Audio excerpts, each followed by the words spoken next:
See them hype with money and clothes and car. Some are run down fame, no for them.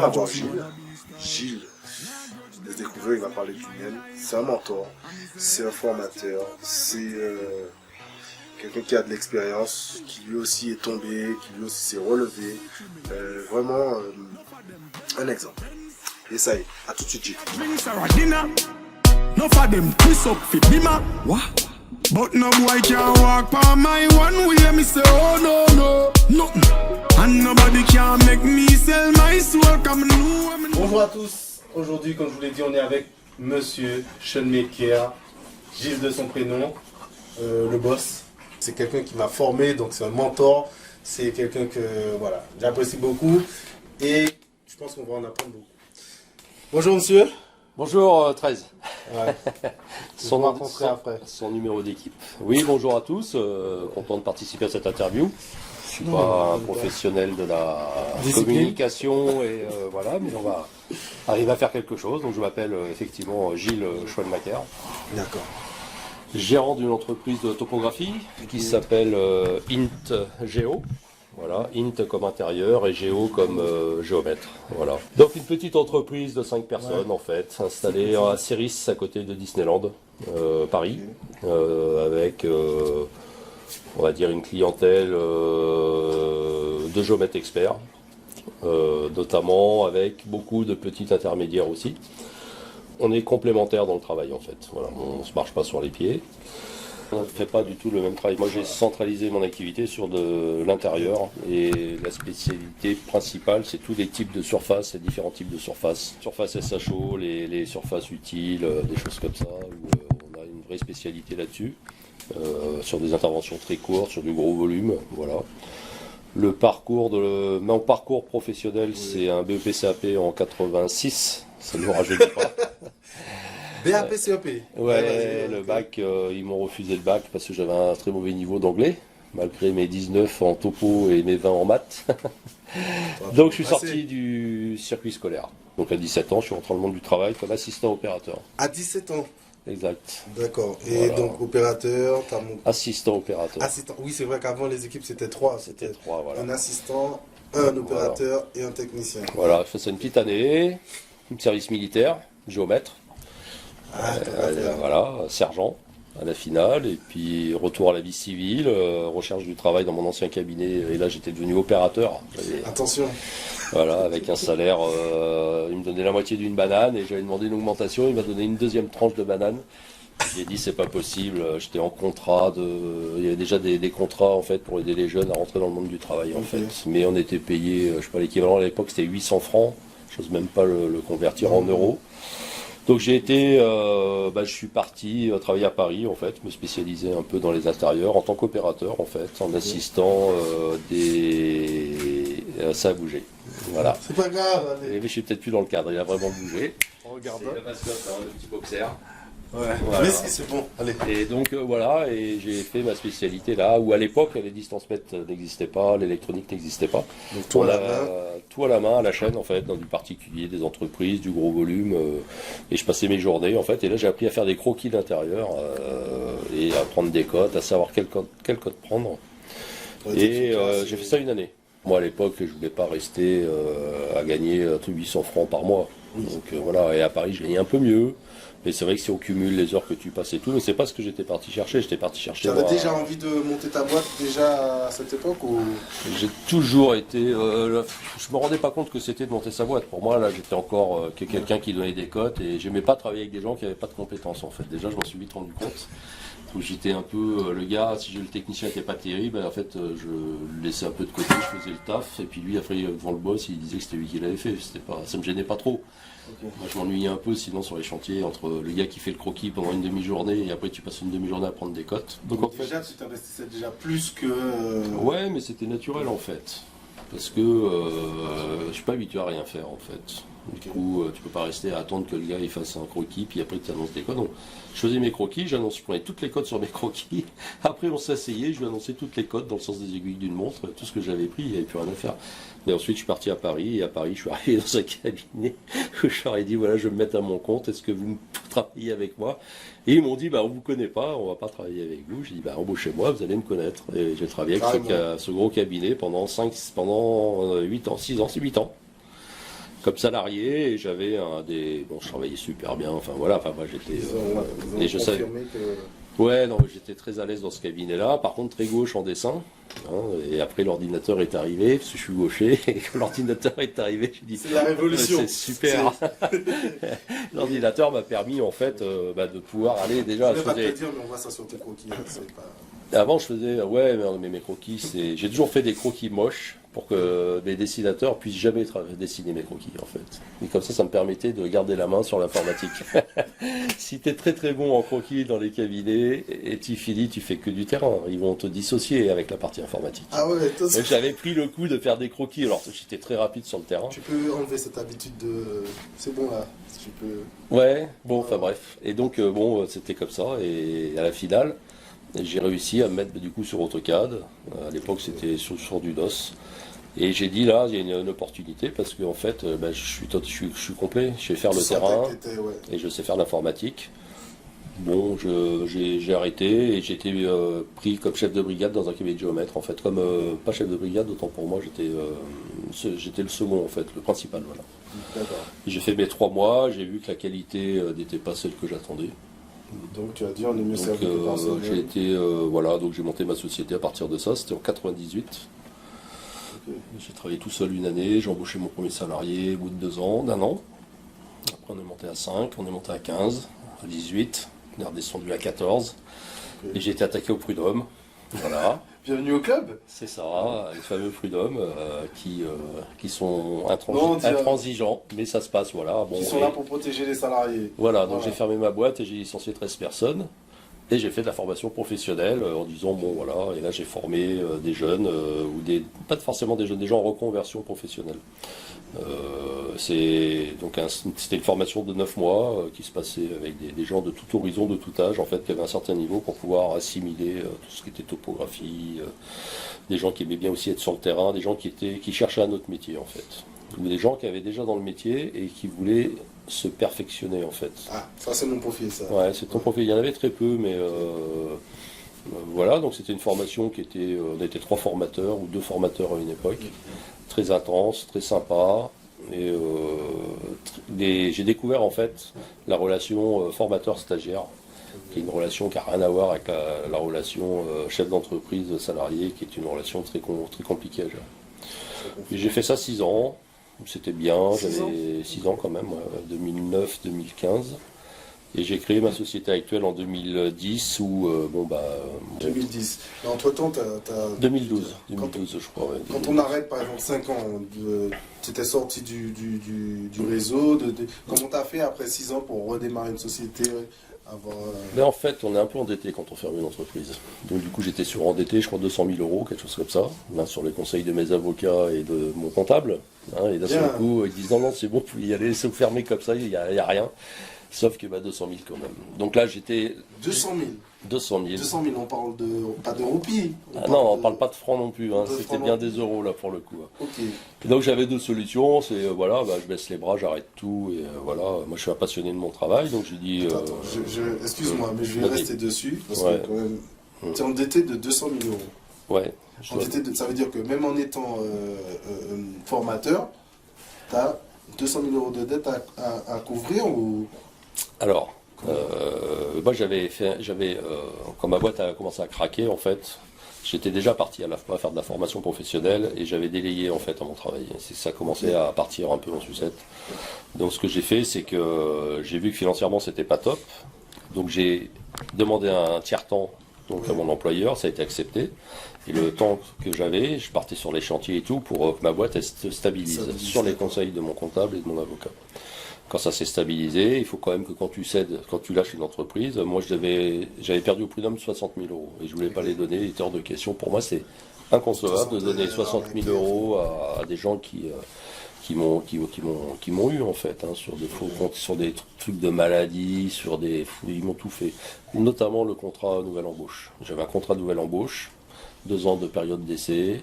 J'ai fait pour une année, j'ai arrêté parce que le gars il n'était pas motivé d'un commun accord. Le lendemain il était au prud'homme.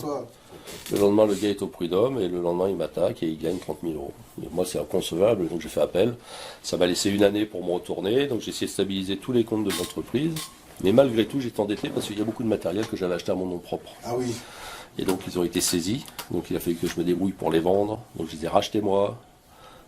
Sans argent, j'ai été chercher des... Enfin voilà, c'était une grosse période. Ouais. Et donc du coup, en fait j'ai monté, c'était l'époque des auto-entreprises. Donc j'ai monté mon auto-entreprise. Tu t'es refait... Je me suis pas refait, j'ai remboursé toutes mes dettes. Voilà, en 2 ans. En 2 ans, malgré mon travail de l'AFPA qui était assez prenant. Voilà, et j'ai dit, voilà, je vais rester comme ça. Et l'AFPA, c'était 6 ans, c'était bien, de la formation professionnelle. Je me suis dit, bon allez, je remonte mon entreprise, tranquille, j'aime mon travail, j'aime tout ça. Et puis voilà, aujourd'hui on est 5, et j'essaye de tout faire pour que ça soit dans une ambiance sympathique. Ouais. Bon, j'ai 51 ans aujourd'hui, l'expérience fait que mon management n'est plus le même. J'ai toujours voulu que les gens ils soient bons comme moi je le suis. Aujourd'hui, c'est pas le cas. Aujourd'hui, je suis plus, je manage différemment. J'ai évolué. Avant, j'étais trop dur aussi, donc ça emmène des conflits, des choses comme ça. Dur, après, peut-être pas forcément dur. Ça peut être ton exigence. J'avais des patrons qui fait que. Non, mais après, il y avait une relation de confiance. Aujourd'hui, par exemple, je regarde jamais les gens à quelle heure ils commencent. Il n'y a pas d'horaire dans le cabinet, par exemple. Les gens, ils viennent quand ils veulent, et puis à partir du moment où ils sont sûrs d'avoir fait leurs 7 heures, je vais jamais aller surveiller ça. Donc ça m'enlève un poids incroyable. J'ai pas de pisteur sur les voitures. Ils vont où ils veulent avec les voitures. Ça m'enlève un poids incroyable. En fait, le cabinet de 14-15 personnes, j'avais plusieurs services. J'avais un service diagnostic immobilier, j'avais un service plan pour un client qui s'appelle EDF, qui a du travail spécifique, avec un cahier des charges qui est spécifique. Et puis j'avais après de la topo pure et dure, des plans d'intérieur et tout ça. Donc j'avais quand même 3 équipes. Et il y a une époque où j'avais coupé, j'avais fait 2 cabinets. Voilà, le management est difficile. Les collaborateurs, ils démissionnent. Généralement, ils sont bien formés, paf, ils s'en vont. C'est la vie, ça. Sauf que moi, dans mon système de l'époque, je prenais ça comme une agression, en fait. Là, il part, je l'ai formé, et il s'en va. Alors qu'aujourd'hui, les gens, tout le monde a besoin de bouger, tout le monde a sa vie à côté. Et moi, je mettais trop d'affectif, en fait. Donc aujourd'hui, je n'ai pas d'affectif, je ne vais pas manger avec mes collaborateurs, rarement. Ça peut arriver, après une grosse période intense, ainsi de suite, mais il n'y a plus d'affinité entre collaborateurs. J'ai pris mes 2 mascottes, j'ai 2 boxers qui m'assistent dans mes démarches de patron. Donc ça, si le salarié il a un problème, le chien il est dressé, tout. Non, du tout, mais ça crée quand même une ambiance chaleureuse au sein de l'entreprise. Je pense que ça s'allie en fait. Ça fait un moment pour discuter. Après, il y a les collaborateurs, des fois, je leur demande, tu veux pas sortir le chien avec moi, et puis ça nous permet aussi de discuter sur des choses. On fait le point sur un dossier, on est hors cadre. Voilà, ça c'est sympa quoi. Donc j'ai l'impression qu'aujourd'hui tu privilégies ton bien-être, ce que tu as envie de faire plutôt que... On dit toujours, à ton époque c'était plus facile de créer une entreprise, mais bon, quand j'ai fini de régler mes 200 000 euros, je suis reparti à zéro. C'est-à-dire que la Banque de France, enfin pas la Banque de France, mais j'étais fiché Banque de France, il n'y a aucune banque qui voulait m'ouvrir un compte. Si tu n'as pas de compte en banque en France, au nom de la société, tu ne peux pas créer ton entreprise. Donc je suis tombé dans un circuit incroyable, donc j'ai été obligé de faire un droit au compte. Il y a une banque qui m'a donné un accès pour que je puisse avoir un compte. Elle ne m'a pas donné de chéquier, pas de carte bleue, pas d'internet. Et à l'époque, je faisais déjà presque 500 000 euros de chiffre d'affaires.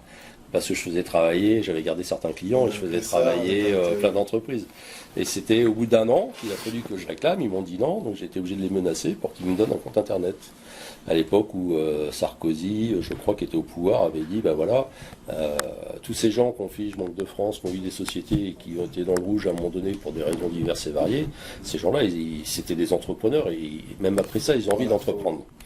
Et le fait de les avoir fichés, en fait, vous les empêchez d'entreprendre, du coup, vous empêchez de l'embauche, ainsi de suite. Et donc, il avait dit, on enlève ce critère, qui était un petit critère, je ne sais plus comment ça s'appelle.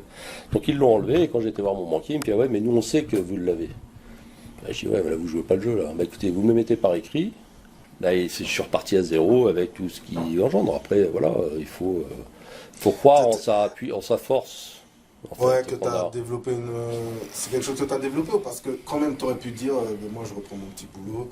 Jamais tu t'es dit, bon, c'est vrai que tu m'as dit, t'aimes pas rester là à rien faire, mais jamais tu t'es dit, non, c'est difficile d'avoir une entreprise. Moi, je suis un passionné de mon travail. Moi, c'est un métier que j'adore. Et donc, c'est difficile de se dire, je quitte ce métier-là. Et je me voyais pas aller chez un confrère. Voilà, en tant qu'employé, lui demander tes moi, je fais de la, 5 000 €. moi, je fais de la production, je vais encore sur le terrain, je monte encore des plans, je veux pas être un gestionnaire. Un patron qui reste dans son Non, PC. non. Mais de temps en temps, il faut le faire.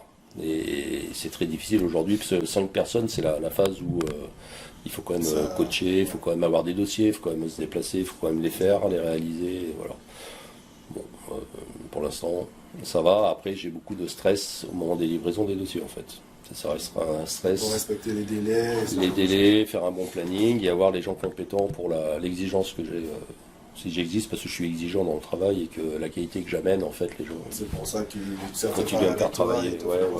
Mais aujourd'hui, j'ai une bonne team, ça se passe pas mal. Qu'est-ce que tu dirais à un géomètre là qui se lance, ou même un entrepreneur, peu importe, qui se lance maintenant et qui soit hésite ou je sais pas, il sait pas exactement ce qu'il veut faire, mais il sait qu'il a envie d'entreprendre et que... Alors si c'est dans le métier, si c'est un métier qui, en fait, aujourd'hui, il suffit pas de savoir. Moi, j'ai toujours cru au début, comment dire, Un petit début. Ouais, mes débuts, mais pour moi, on travaillait bien, on faisait des beaux plans et du coup, on vendait nos plans. Ouais, c'était simple la vie en fait. Bah non, ça marche pas comme ça. Ouais. La vie, c'est un chiffre d'affaires. Dès que tu es en entreprise, en fait, c'est un chiffre d'affaires à effectuer pour pouvoir se payer ses charges. En France, alors je sais plus comment ça marche exactement, mais il y a beaucoup, quelques années auparavant, tu avais des exonérations de charges sur les premières années. Donc du coup, les gens, ils n'avaient pas la notion de ce qu'ils avaient payé en charge. Et en fait, ces charges-là, tu n'étais pas forcément exonéré, tu allais les payer au bout des 2 ans, en fait. Donc c'était juste un retour. Et d'un seul coup, tu te retrouvais, tu avais 25 000 € à sortir à la TVA, 25 000 aux URSSAF, et toi, tu avais déjà dépensé tes 50 000 parce que tu t'étais dit, putain, ça marche. Ouais. Et sans faire esprit, en fait. Mais tous les conseils, tout ça, voilà. Alors ça, je pense que ça s'est amélioré au niveau de l'État et au niveau des conseils. Donc aujourd'hui, il faut bien être au courant de ça. Et c'est pas confondre un chiffre d'affaires avec ce que tu as sur ton compte en banque. Il faut déjà regarder tes dépenses, qu'est-ce que tu as besoin pour travailler. Si c'est juste un ordinateur, c'est simple avec un logiciel.